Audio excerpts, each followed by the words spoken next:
देखो यार, अगर तुम लोग सीएम पंक के फैन हो तो ये वीडियो तुम्हारे लिए, क्योंकि गाइज एडब्ल्यू कोलिजन पर सीएम पंक के बैक स्टेज इम्पैक्ट को लेकर बैक स्टेज से बहुत बड़ी रिपोर्ट आ रही है। एडब्ल्यू में मीरो के फ्यूचर प्लान को लेकर मीरो ने उनके लेटेस्ट इंटरव्यू में बात की गई। एडब्ल्यू कोलिजन के लो व्यूअरशिप के बाद वार्नर मीडिया के कोलिजन के प्लान रिवील हो चुके हैं।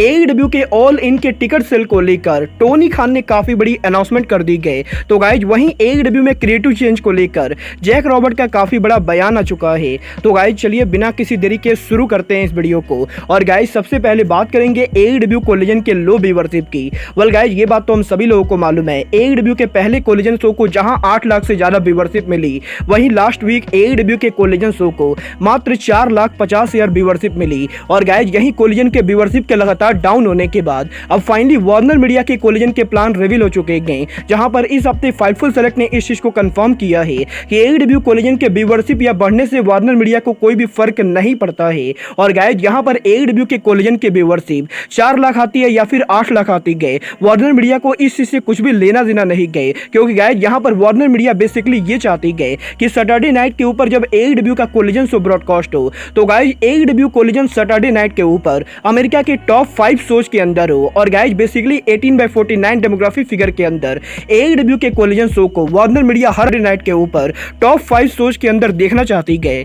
और गाइज यहाँ पर वार्नर मीडिया के एग्जीक्यूटिव्स का ये कहना है कि जिस तरीके से एडब्ल्यू डायनामाइट पिछले 3 साल के अंदर लगातार एडब्ल्यू के टॉप 5 शोज के अंदर बनते आ रहा है, वैसे ही अगर एडब्ल्यू का कोलिजन शो भी आने वाले दिनों के अंदर एडब्ल्यू के टॉप 5 शोज के अंदर आ जाती गए तो गाइज वार्नर मीडिया एडब्ल्यू कोलिजन को सक्सेसफुल मानेगी। क्योंकि गाइज वार्नर मीडिया ये बिलीव करती गए कि जो ऑडियंस एडब्ल्यू को देखकर एडवर्टाइजमेंट को बाई करेगी वो ऑडियंस 18/49 डेमोग्राफी फिगर की ऑडियंस है। और गाइज इसीलिए अगर हर हफ्ते एडब्ल्यू का collision show top 5 TV shows के रैंक में आता है तो गाइज एडब्ल्यू कोलिजन को वार्नर मीडिया बहुत ही बड़ा सक्सेसफुल मानने वाली गए। वेल गाइज यहां पर अगर सच में एडब्ल्यू कंपनी के रैंकिंग सिस्टम को देखते हुए वार्नर मीडिया कोलिजन को सक्सेसफुल मानने वाली गए तो गाइज इस बात में तो कोई भी शक नहीं गए कि एडब्ल्यू का कोलिजन शो सक्सेसफुल होने वाला है। क्योंकि गाइज यहां पर सैटरडे नाइट के ऊपर एडब्ल्यू कोलिजन के अलावा और कोई ज्यादा शोज नहीं आते गए। और गाइज कुछ स्पोर्ट्स शोज को छोड़ के बाकी कोई रेगुलर शोज सैटरडे नाइट के ऊपर नहीं आता है। और गाइज इसीलिए अगर कोलिजन की व्यूअरशिप लो भी जाती गए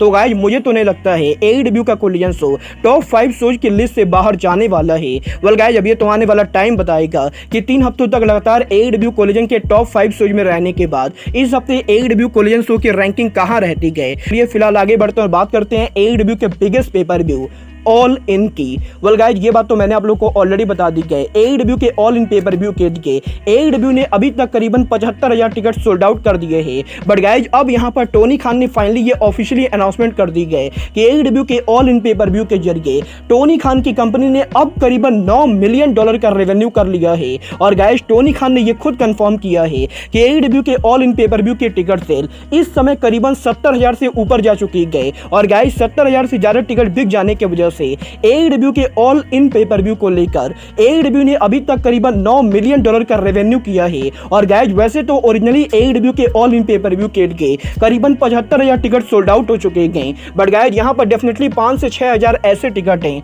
जो कि कंप्लीमेंट्री टिकट हैं। और गाइज इसीलिए टोनी खान के इंटरव्यू के अंदर टोनी खान इन 5-6,000 टिकट को नहीं गिन रहे गए। वेल गाइज देखना बहुत ही दिलचस्प होगा कि क्या एडब्ल्यू के ऑल इन पेपर व्यू के जरिए एडब्ल्यू कंपनी 10 मिलियन का रेवेन्यू करती है या नहीं। बट गाइज चलिए फिलहाल आगे बढ़ते और बात करते हैं एडब्ल्यू में मीरो के फ्यूचर प्लान की। गाइज ये बात तो हम सभी लोगों को मालूम है कि एडब्ल्यू कोलिजन के प्रीमियर एपिसोड पर मीरो के रसल करने के बाद मीरो पिछले 2 हफ्तों से एडब्ल्यू कोलिजन के अंदर उनका प्रोमो कट कर रहे गए। और गाइज एडब्ल्यू के अंदर सीएम पंक, जे वाइड और आंद्रादे एल इदोलो इन सभी को एडब्ल्यू ने कोलिजन के अंदर स्टोरी लाइन दे दी गई। बट गाइज अभी तक यहाँ पर यह चीज क्लियर नहीं हुआ है कि मीरो एडब्ल्यू कोलिजन पर क्या करने वाले गए। वेल गाइज इस हफ्ते जब मीरो की लेटेस्ट इंटरव्यू के अंदर मीरो से कोलिजन में उनके फ्यूचर को लेकर बात की गई तो गाइज मीरो का ये कहना है कि मीरो यहाँ पर एडब्ल्यू के अंदर क्रिएटिव टीम के अंदर बिल्कुल भी दखल अंदाजी नहीं देते गए। और गाइज यहाँ पर मीरो को यह नहीं पता है कि टोनी खान मीरो के कैरेक्टर के साथ आगे क्या करने वाले गए। बट गाइज यहाँ पर क्योंकि एडब्ल्यू कंपनी को टोनी खान चलाते गए तो गाइज मीरो एडब्ल्यू के अंदर वही करने वाले गए जो टोनी खान मीरो को एडब्ल्यू में करने के लिए कहेंगे। और गाइज यहाँ पर मीरो का ये कहना है कि मीरो ना तो एडब्ल्यू के अंदर कोई ड्रीम मैच लड़ना चाहते गए और ना ही रेसलिंग इंडस्ट्री के किसी दूसरे कंपनी के रेसलर से मीरो उस कंपनी में जाकर लड़ना चाहते करते गए। और गाइज इसीलिए AEW में मीरो का आगे क्या होगा ये मीरो को भी नहीं पता है। वेल गाइज देखना बहुत ही दिलचस्प होगा कि लंबे टाइम तक AEW के टीवी से गायब रखने के बाद टोनी खान अब मीरो को AEW में कैसे यूज करते गए। बट गाइज जहां तक बात रही टोनी खान के बुकिंग डिसीजन की, तो गाइज इस हफ्ते AEW के legendary superstar Jake the Snake Robert के लेटेस्ट इंटरव्यू के अंदर जैक रॉबर्ट ने फाइनली AEW के क्रिएटिव चेंज को लेकर बात की गई, जहां पर जैक रॉबर्ट का यह कहना है कि जैक रॉबर्ट लगातार पिछले काफी हफ्तों से AEW के अंदर टोनी खान से क्रिएटिव चेंजेस को लेकर बात कर रहे गए। और गाइज जैक रॉबर्ट लगातार टोनी खान से यह डिमांड कर रहे गए कि जैक रॉबर्ट को AEW के अंदर क्रिएटिव को बुक करने का पावर दिया जाए। और गाइज यहां पर जैक रॉबर्ट का यह कहना है कि वो AEW के 2 घंटे के वीकली शो के ऊपर 15 मिनट के शो को खुद बुक करना चाहते गए, क्योंकि गाइज जैक रॉबर्ट ये बिलीव करते गए कि AEW के अंदर AEW कंपनी हैवी रेसलर्स के ऊपर ज्यादा फोकस नहीं कर रही गए। और गाइज यहां पर AEW के अंदर Big Bill, Brian Cage, Lance Archer, Wardlow जैसे रेसलर्स के होने के बाद भी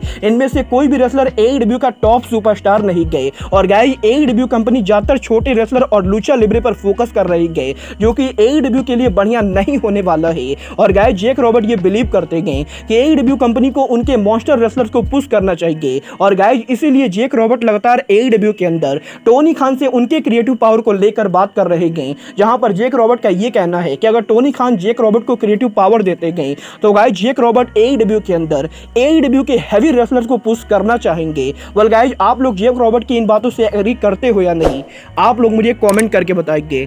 पर गाइज चलिए फिलहाल आगे बढ़ते हैं और बात करते हैं best in the world CM पंक की। वेल गाइज ये बात अगर बात करें यहाँ पर CM पंक की, तो गाइज ये बात तो हम सभी लोगों को मालूम है। CM पंक के AEW में रिटर्न होने के बाद CM पंक लगभग AEW के हर कोलिजन पर रेसल कर रहे गए। और गाइज AEW के कोलिजन शो के ऊपर CM पंक को मल्टीपल टाइम फीचर किया जा रहा है। और गाइज यहीं AEW के कोलिजन के ऑन स्क्रीन के ऊपर CM पंक के हैवी इन्वॉल्वमेंट के बाद अब फाइनली AEW कोलिजन के बैक स्टेज के ऊपर CM पंक के इन्वॉल्वमेंट को लेकर काफी बड़ी अपडेट आ रही गई, जहां पर इस हफ्ते PWI इनसाइडर ने इस चीज को कंफर्म किया है कि AEW डायनामाइट और AEW कोलिजन के बीच में वैसे तो कोई हार्डर स्प्लिट नहीं हुआ है, बट गाइस ज्यादातर टाइम जो रेसलर AEW के डायनामाइट पर काम करते गए वो रेसलर AEW के कोलिजन पर नहीं आ रहे गए। और गाइस इस वजह से AEW कोलिजन और AEW डायनामाइट इन दोनों के लॉकर रूम के अंदर काफी सारे डिफरेंस हैं, जहां पर AEW के डायनामाइट शो के ऊपर मेनली क्रिस जेरिको और एलिट जैसे रेसलर लॉकर रूम को लीड कर रहे गए, तो गाइस वहीं AEW के कोलिजन शो के ऊपर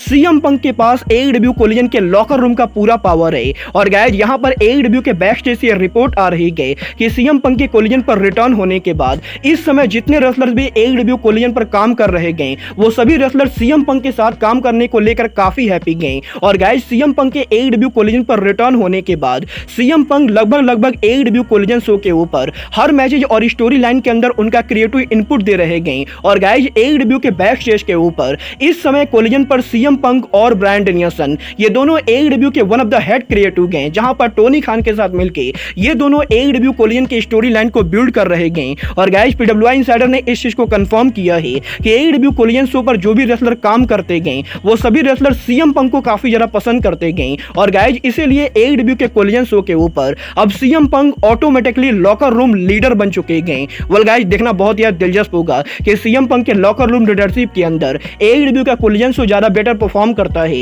या फिर जेरिको और एलिट के लॉकर रूम लीडरशिप के अंदर AEW का डायनामाइट शो ज्यादा बेटर परफॉर्म करता है। वेल गाइस आप लोग AEW कोलिजन और AEW डायनामाइट में से किस शो को देखना ज्यादा प्रीफर करते हो, आप लोग मुझे कमेंट करके बताइए। बट गाइस अब आज के इस वीडियो में बस इतना ही, मैं मिलता हूं आपसे अपने अगले वीडियो में। बट गाइस तब तक के लिए good bye, good night and bang.